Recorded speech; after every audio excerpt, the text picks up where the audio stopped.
Good afternoon. I'm back again speaking to you about fasting. I just want to touch base on some other points on fasting other than what I've already spoken about in previous videos. So sometimes we do intermittent fasting and we find that a 8:16 works for us or a 6:18 works for us, whatever it is. And you carry on and it works well and you're losing weight. Remember when you're also fasting that when you decided to do that journey that you should complement it with some physical activity as well so that you can gain the benefits from losing weight, gain more muscle, strengthen yourself while losing the fats. So you might find that after a while you have become a bit stuck, and that sometimes could be a normal thing. Why is that so? So what happens is your body is very clever. Your brain, your body picks up on a pattern that you create with keeping to a fasting style of whether 6:18 or 8:16 or whatever it is. And this is where, for a woman, especially in perimenopause and higher, perimenopause, menopause, postmenopause, that maybe cycling could help, especially in the perimenopause pause phase. Cycling the fasting instead of sticking to one type of fast, cycle it. So you have 7 days in a week. One of those 7 days should be at least a 20 to 24-hour fast because it really gives your body a shock, goes into autophagy, and it gives you an opportunity to restart on a small basis, not a 3-day fast. Just every now and then. So if you could do it every week, great. Choose any day, all right?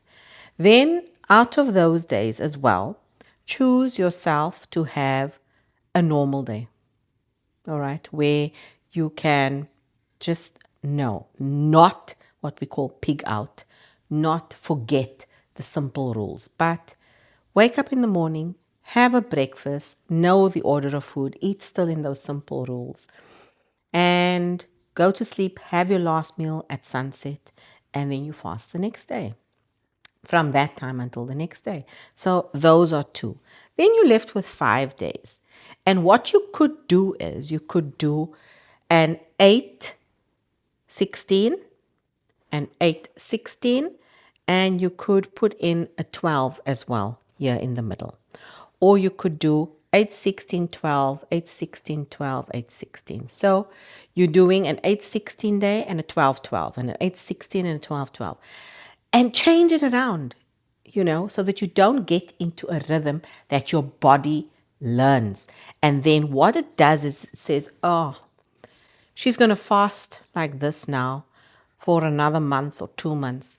Let's stop burning fat. Let's keep it because we need to keep our fuel, all right? And it holds on to the fat.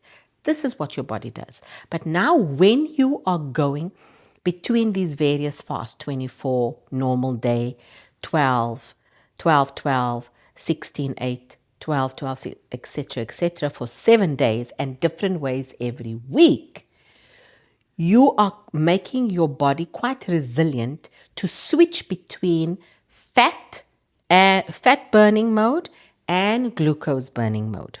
Okay, so when we eat, we're in glucose burning mode. When we are fasting, we're in fat burning mode.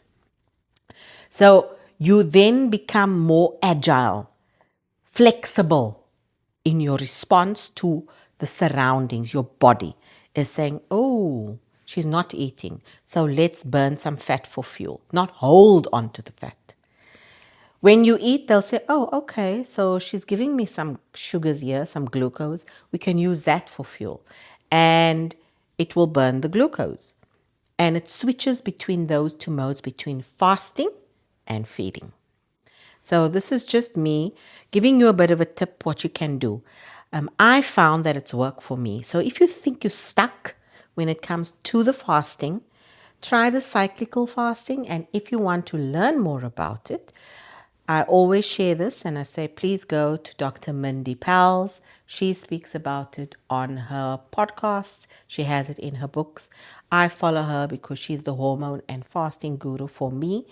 And I find that that works.